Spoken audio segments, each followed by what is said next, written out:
Welcome back to another Stellaris episode, playing the same Empire as we were before, the People's Liberatory Worlds, and yeah, let's get started. And we are picking up where we last left off, at exactly 15 years in, and looking at some of the stuff from the previous episode, which I know isn't really that much, as I'm currently recording this mere hours after the previous episode aired. People actually enjoyed it. There's more likes than dislikes, which isn't really saying much when there's 0 dislikes. However, the amount of people who have actually viewed it within the first couple of hours is more than what is normal. So, yeah, you're mainly wanting me to continue, which is what I'm currently going to do. So yeah, I'll just stick around and wait until we find an alien empire, or the aliens here actually translate to us.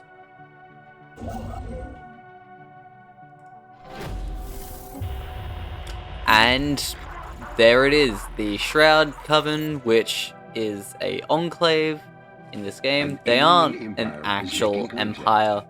That's what they look like. They're just witches. I'm just going to say goodbye to them. They do, however, give you influence after you create communications with them, which is good for us, because we can now expand our empire at a much faster rate. And it is official, we have discovered the ruined science nexus, which we found near the end of last episode. It's official in the Empire now, even though we could have seen it before. And again, if you guys want to read any of the pop-ups, you can. However, a large majority of them I am just going to skip over. Such as, say, for example, that one. If you want to read them, you always can. However, I will be skipping past them, as it may get rid of some of the time needed to actually produce videos. Because as you can tell, we're already 2 years in, and not a lot of time has gone by. So I'll see you again when something else occurs. Such as that, I guess. Not the best effect. If you want to read it, you can. However, what it happens to do is it gives someone paranoid. If I look at leaders here, never mind, it gave no one paranoid. Well, we just found a bug, and I'm not going to report it because it helps me massively. Yes, I am refusing to report a bug that probably should have given us some bad effect. However, I'm just not going to talk about it. So yeah, I'll just see you all when we either find an alien empire or we go to another world, such as Cador, Cador 1A. And here's something always great for the Empire. We've unlocked the next tradition thing, as well as finishing off our starbase in Ascension's End, which means that we now officially control the science nexus right here. We shall just absolutely take it the next time we're able to just upgrade it, I guess. Also, we have finished our agenda, which you're about to see does wonders. Apart from our head of research, apparently. For that, it somehow does nothing. I am surprised. However, it doesn't matter. A current Prime Minister, I'm going to give you Strategist. Minister of Defense, you can also get Strategist. Minister of State. Now, here's the important thing. Are we going to give you Advisor or Ambassador? They are both council traits. They're both things for counselors. However, this one is focusing more so the economic route, whereas this one is more so relations with other empires, which is diplomacy and espionage. I'm probably going to go with the advisor veterancy with the Minister of State, because that one makes more sense. And I don't think we unlocked anything else for anyone else, which is very disappointing. However, it's something that occurs. And here's an event. If you want to read it, you always can. Our two options are a superiority one, or one that gives us a massive amount of unity. I feel like we all know what I'm choosing here. And we have found two things. First, an abandoned gateway. If you want to read it, you always can. And second, a burned planet. One of the planets orbiting the star bears the still open wounds of some past calamity. Its surface is a roiling mass extinction burned planet. One of our mass extinction planets that we need to find. One of the planets orbiting this star bears the still open wounds of some past calamity. Its surface is still roiling sea of half-melted minerals boiling into a superheated atmosphere, but Pithkin astronomers claim they may have once supported life. A special project has been issued to study both the molten planet and my speech patterns because they are not working optimally. Log updated. And I'm going to make you prioritize that one first. And we found more pre-sapients. As always, if you want to read them, you can. But it is not our main issue at hand. Technology discovered. Mass extinction molten.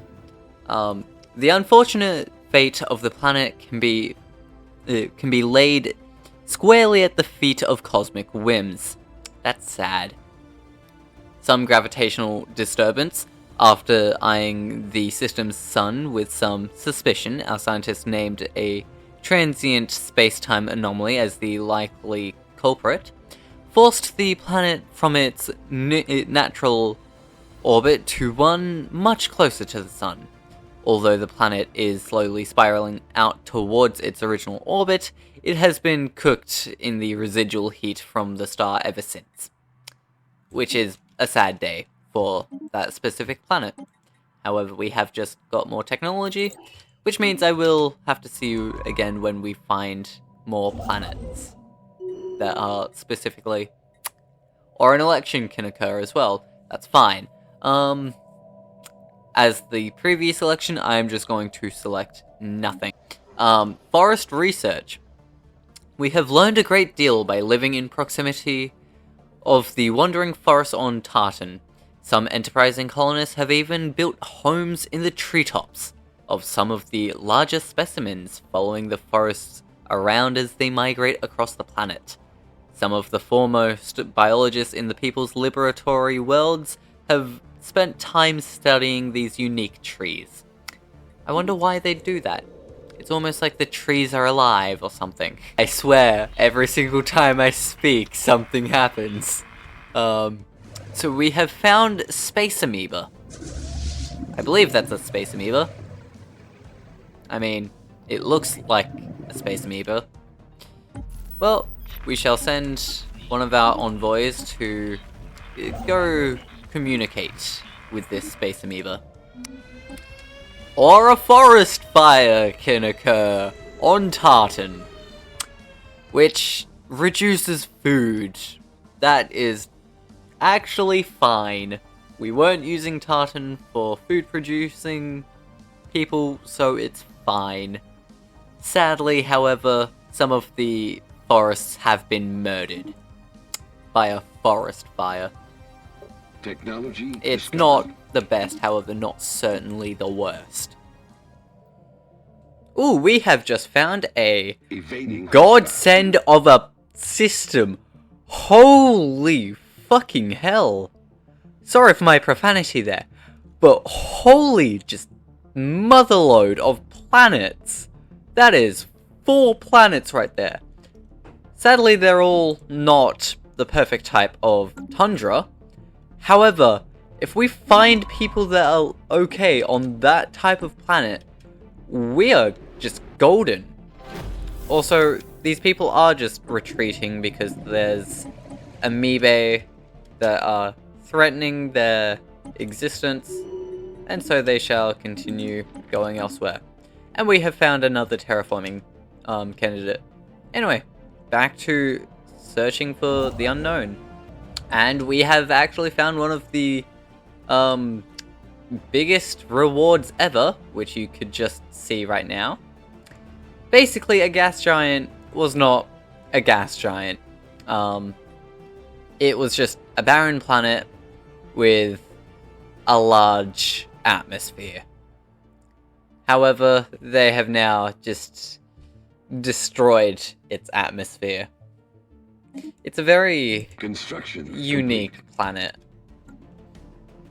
And we have actually discovered a new researchable thing here for one of our planets. A option to remove massive glaciers. I believe that's on Tartan. Yep. That option right there. And we should probably start removing some of these tile blockers because we can. And tile blockers basically block you from putting districts down. Anyway, if you would like to read this right here, you can. Just gonna reset camera inside the system. It's on this asteroid, so if you're fine with reading it, you can. However, it's just fascinating. And that is the end of finding the space amoebae. So yeah, we're going to do easy prey to get more energy from them every single time we kill them. And complete. We should hopefully be good for murdering them at some point in the future. Anomaly detected. That is not a good sign, because we now potentially may lose someone. This leader right here, who just jumped out of the system in time, which is good for them. However, their ship is now damaged, which is not good. So I'm just going to send the construction ship that was in that system to there, and use the influence that was going to be used there somewhere else. And we have found an alien empire, to which I do not like the sight of that. This is their capital. Okay, no wonder. An alien empire with a species called the Zikmok. With their capital being Makar. So we're going to send someone to investigate these aliens. And then we need to rapidly get to that system right there and make a massive bastion. Because I cannot trust random Xenos. And we have finished the Habitable World Survey, which, if you remember from last episode, was something that we found pretty early on. Through our surveys of habitable worlds, our biologists have collected a vast amount of data on alien life forms. Many of our older theories on the development of life have been disproved, and our scientific community has had to build new models from scratch. Our most interesting findings are being displayed at the newly dedicated Museum of Exobiology on Daiba. The public is enthralled, and many donations have come in to aid in the continued search of strange life forms. Excellent. Now that kind of hints at something else that can happen later on if you complete that. And that's actually a pretty unique thing as well. Completely leveled, which means that this planet right here has no tile blockers to speak of. That's good, question mark? However, it is actually pretty good. And that is probably the aliens' first hint of knowing that we exist. But somehow our trail goes cold. So this is what research stations look like. Kind of like a gun. Or maybe the construction thing from Subnautica. If anyone's played it, you should know what I mean.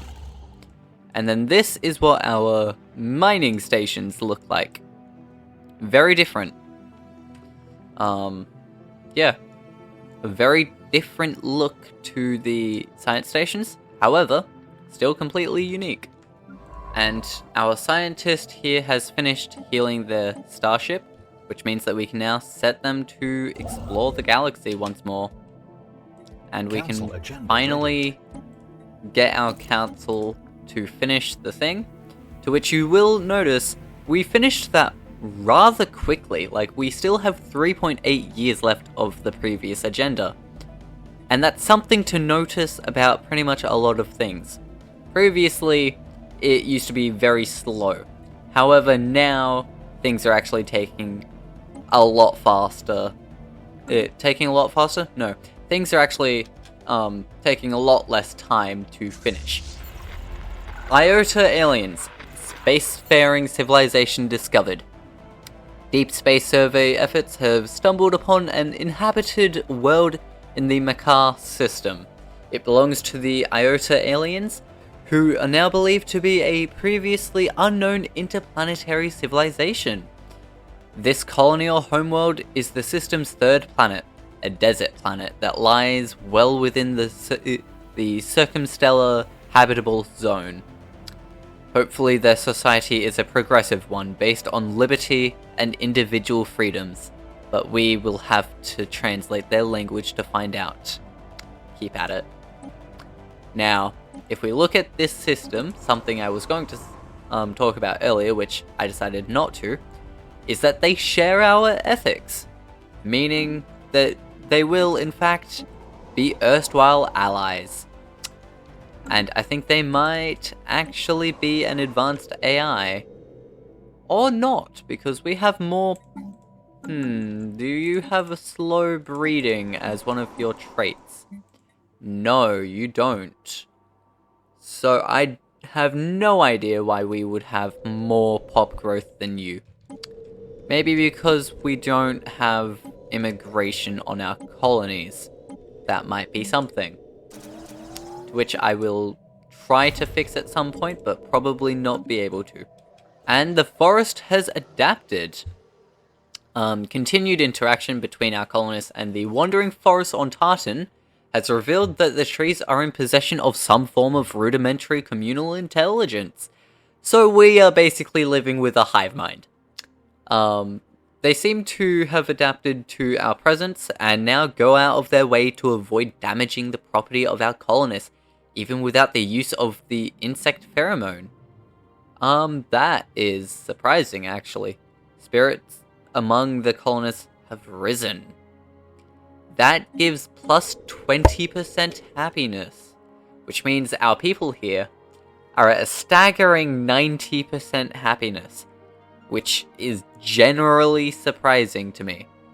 You don't normally see such a happy amount of people, especially so far away from your capital. But that's just what I tend to find. Something that I'm also going to do, because I realize that it will be slowing us down, is removing this commercial zone. It gives us a very terrible trader. It is useless, never use them, and if anyone ever uses them at all, you are a monster, and there is something wrong with you, because they should never be used. They are that terrible. Anyway, so we are now building 2 extra research labs. What? I'm sorry? They did what now? They murdered our head of research. Okay. Before we talk about this, I have a science ship to rebuild. The cruelty of the Iota aliens. Our explorers knew First Contact to be a dangerous affair, but none could have predicted just how true this would be. In a violent assault, the Iota aliens seized our vessel, landing a boarding party before emergency FTL could be engaged. Despite our crew's valiant efforts, the attackers, a fungoid alien species, were able to overwhelm our defenses. Perhaps, fortunately, both for them and the sake of keeping information from enemy hands, our crew took their own lives rather than permit themselves to be captured. However, we must assume that our assailants will soon find out much about us by studying our vessel, and that hostilities are inevitable when faced with a civilization that would act in such a manner. They will be avenged. So these people right here, these very hostile blobs, just murdered our scientist. The death of a great leader. Our great scientist, Ludramok, who I'm pretty sure I butchered the name of, however they're dead, so they shouldn't matter. They're also someone in a game, so they also matter less that way. Has passed away at the age of 67 while in service to our empire. The people clamour for a memorial service to honour the leader's contribution to the people's liberatory worlds. A grand event will give everyone closure and bolster our ideals. A private procession, which costs us nothing. Let the masses mourn, which costs us surprisingly 400 energy, or a small commemoration will suffice. I will let the masses mourn. A public funeral. Ludramok has been laid to rest following a public procession. Every citizen of the people's liberatory worlds was invited to pay their respects. The funeral is followed by a weeks-long festival, with no expenses spared. Ludramok's translucent crystal casket is displayed at the Daiba Memorial Site, where the crowds line the streets, hoping to catch a glimpse of the great leader in their final resting place. A fitting send-off. Also a very sad send-off, because now we just lost one of our leaders. And also allow you... so we already gave one person the... what's the name? Advisor veterancy, so we shall give the other person the ambassador veterancy. And we shall swap out our head of research for someone with the champion of the people, because they are now our champion. However, I don't think they're going to live as long as the previous person, at the rate of these despicable Xenos murdering people. I also don't like seeing their fleets like this. They are building up and I don't like it. So I'm going to do the same. And you may have noticed that the number up here might have gone above 27. That's because this, our naval cap, is a soft cap. It doesn't mean that that's your hard cap of how many people you can actually... of how many ships, I mean, you can actually have. It's just a soft cap of, yes, this is the amount of ships that you can have without negatives. It's much like our starbase cap here. And yeah, it's just a soft cap. And we have found something that we can use to great effect. That is basic cloaking technology. And that's only 27 years in, as well as getting the next thing for the Iota aliens. Our attempts to learn more about the Iota aliens have so far been in vain. So yeah, if you want to read the rest, you can. However, it's basically saying that we haven't really gotten much, and that they are big stinking poo-poos who have murdered some of our people. And we have established formal communications with the Zikmok League, aka the Iota aliens. We are receiving a transmission from the Zikmok League. They appear to have successfully translated our language. First contact. Archon, however you say his name, sends regards from the ruling council of the Zikmok League. We hope for a productive Oh, you say that! You murdered our people! You stole our ships! We could never accept such a thing. Anyway, so here's the first alien encounter. If you want to read it, you can. Immediately, however, I'm going to close our borders. And it's very good timing that we just got destroyer technology. So I'm going to show you something fun about these ships. They can have medium weapons on both areas. Which means, if I were to say, do a little design such as this, the AI here would have difficulties trying to crack this. To which we're actually going to use that design and put 5 of them in both fleets. And 3 starbases have all simultaneously finished. Which is good because now we can make some anchorages. However, one of these needs to be a station for defense, to which we shall send both of our fleets. I'm going to just check real quickly. Neither of them are faster, which means that the second fleet shall follow the first. And we should probably assign a commander to the second fleet. Probably this unyielding guy. Guy? Yes, Guy. And the fleets shall prepare for an inevitable war with the League, because they decided to shoot first.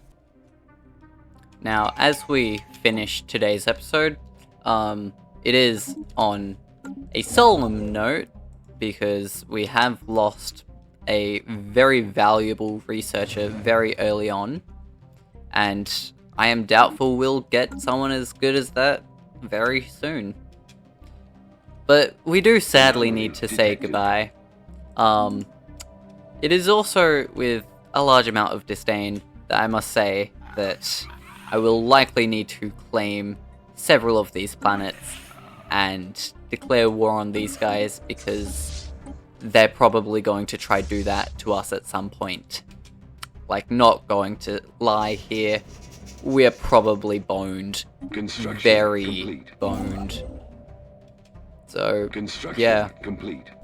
And it's very good timing that all of our stations finish, which means that we can start making our destroyers, to which I think our first destroyers are going to be finished by the time that the video ends. But the League has declared us rivals, so we shall declare them rivals. And I think they're actually going to claim this system. But yeah, if you enjoyed today's episode, then please do leave a like and comment. It does help the channel. Displays that Stellaris is a game that you'd like to see continued into the future. And this has been the second video of Stellaris on the channel. Peace.